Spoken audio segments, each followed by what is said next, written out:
Colaborador de este espacio. Y bueno, pues un tema de coyuntura el que has elegido en esta ocasión. ¿Cómo estás, Enrique? Bienvenido. Hola Josefina, ¿cómo están? Bueno, aquí de regreso ya después de un par de semanas de ausencia del comentario, aquí estaremos con ustedes los miércoles a la 1:45. Pues sí, platicar del tema que hoy publica el periódico Mural en su primera plana, unas grabaciones, también el periódico Reforma a nivel nacional, unas grabaciones que en donde lo que al final nos damos cuenta es una intervención del presidente del Supremo Tribunal de Justicia, de Luis Carlos Vega Pámane. Es una intervención a través de una llamada telefónica en donde le pide, de acuerdo a lo que podemos ver y lo que podemos escuchar en la grabación, lo que hace es pedirle al comisario de Policía de Guadalajara, Salvador Caro, que por favor evite llevar a dos personas, a dos presuntos delincuentes que había detenido, que evite llevarlos a la Fiscalía, a la calle 14, es lo que dice precisamente en la nota, que evite hacerlo y que es mejor arreglarlo de otra forma. Lo que le dice también el presidente del Supremo Tribunal de Justicia, Luis Carlos Vega Pámane,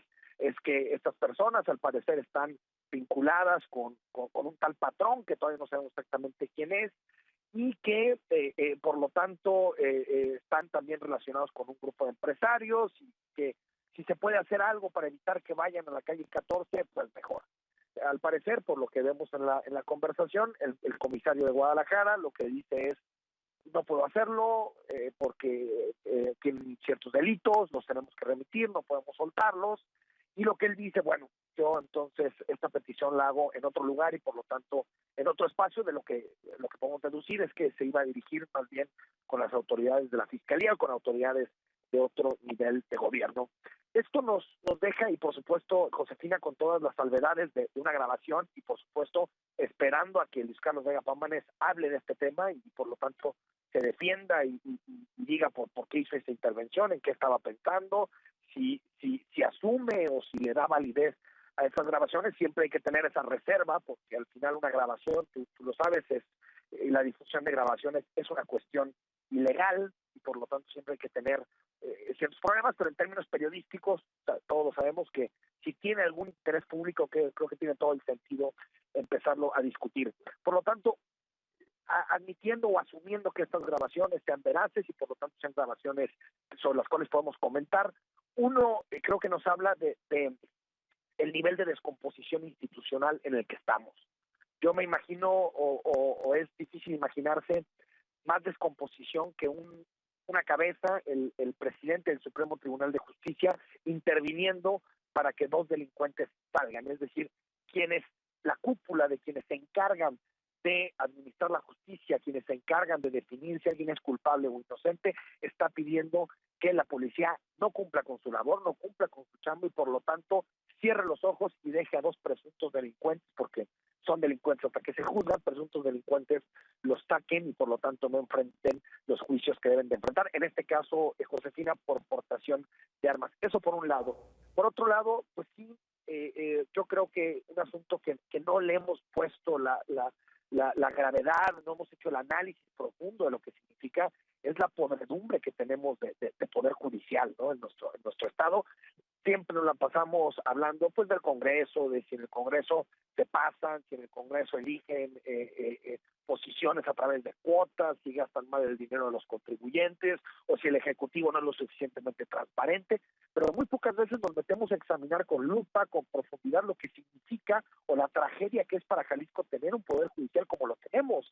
Hay que recordar que prácticamente todos los indicadores, todos los estudios que se han hecho en la materia, nos damos cuenta que el Poder Judicial, la estructura del Poder Judicial en Jalisco, sale como una de las peores del país. Incluso en el estudio del INCO sobre competitividad, uno de los elementos que señala el INCO y uno de los puntos que le pide a Jalisco es realmente hacer algo en materia de su sistema de impartición de justicia, porque es verdaderamente digno solamente de un país del tercer mundo. Por lo tanto, creo que es momento de que le pongamos lupa, a una situación tan compleja y tan profunda como es la opacidad y toda la corrupción que existe en torno al Supremo Tribunal de Justicia, en torno al Poder Judicial. Y en tercer lugar, que también creo que es importante, es momento también de que la Fiscalía, es momento de que el fiscal Eduardo Almaguer respondan porque entiendo que el delito de portación de armas, y esto está tipificado en los distintos códigos penales, el delito de portación de armas te permite salir bajo fianza o al menos poder enfrentar los cargos que se te presentan, los puedes enfrentar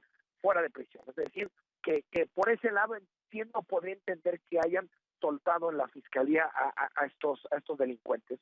Sin embargo, sí creo que es importante que el fiscal aclare si tuvo una conversación, si tuvo una llamada, si lo mismo que hizo Luis Carlos Vega Pámanes, o lo mismo que podemos deducir de las grabaciones, la misma petición que le hizo en su momento a el comisario de Guadalajara, también se le hizo al fiscal. Creo que son respuestas que sería fundamental que nos diera, porque al final lo que tenemos que tener claro es qué sucedió, porque esto puede ser un inicio, o digamos el cordoncito, el hilo de un caso muy grande, porque como decíamos desde el principio del comentario, puede haber involucradas muchísimas partes en este tema, pueden estar involucrados muchísimos sectores que no solo tienen que ver con el sector público, porque incluso en las conversaciones se habla de empresarios y se habla de patrones. Por lo tanto, ojalá sepamos exactamente qué es toda esta trama y qué tanto digamos, debatamos qué tanto realmente este tipo de intervenciones existen y por lo tanto explican la poca eficacia y la baja eficacia que tienen nuestros policías y nuestro sistema de justicia para combatir la inseguridad y para realmente meter a los delincuentes a la reja. Oye, Enrique, fíjate que en una ocasión publiqué en redes, y ahorita que te escucho me parece que me estás dando la razón, que por supuesto que hay partes podridas tanto en el Ejecutivo como en el Legislativo, pero el judicial me parece que es el más podrido de los poderes.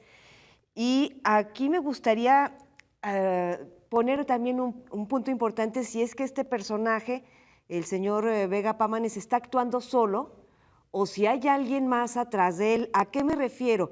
Por lo que alcancé a leer, hace referencia a un patrón. A un patrón. Lo mismo ocurrió con Elisa Young, no sé si te acuerdas. Lo mismo. El patrón. Claro. El caso reciente también de Susana Carreño con Hugo Luna, jefe de gabinete de Guadalajara, el patrón, y ahora otra vez sale otro patrón.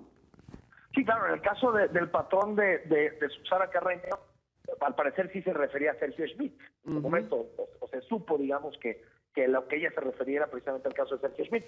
En el caso de Elisa Young, y en este caso no sabemos claramente quién es el patrón.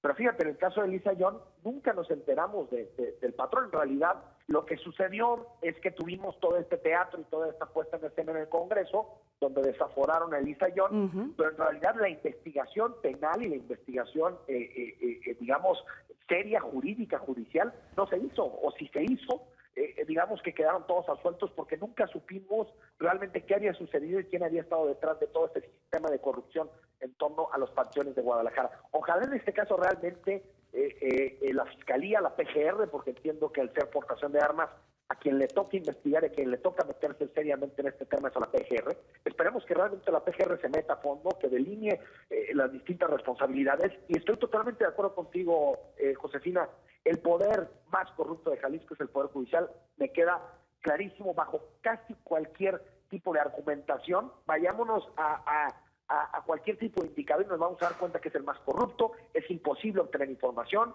los salarios son totalmente disparatados y no tienen nada que ver con la realidad del Poder Judicial, existen también intervenciones políticas totalmente deleznables para hacer que ciertos casos terminen de una forma u otra. Ahí tenemos lo que ha sucedido con el TAE, que se supone que es un tribunal autónomo, pero que sí está vinculado al Poder Judicial. Es decir, creo que este tipo de casos lo que nos recuerdan es que el Supremo Tribunal de Justicia está podrido. Y esperemos cuál es la reacción de Luis Carlos Vega Pámanes, que nos diga qué sucedió, pero si esto es verdad, lo que nos dice es que está podrido desde la cabeza, cosa que es también clarísimo. Así es, y como dicen los japoneses, el pescado se pudre por la cabeza, jamás por la cola. Jamás por la cola, totalmente de acuerdo, Josefina. Un abrazo, Enrique. Saludos, Josefina, y saludos a todos. Gracias, Enrique Tusain. Él es analista político, colaborador de este espacio. Nos oímos y nos vemos dentro de 8 días, Enrique Tusain. Su opinión cuenta y cuenta muy bien sobre este tema o el que usted guste poner sobre la mesa. Una breve pausa y después de ella, en 2 minutos, la información más importante que se ha generado hasta este instante, nacional e internacional.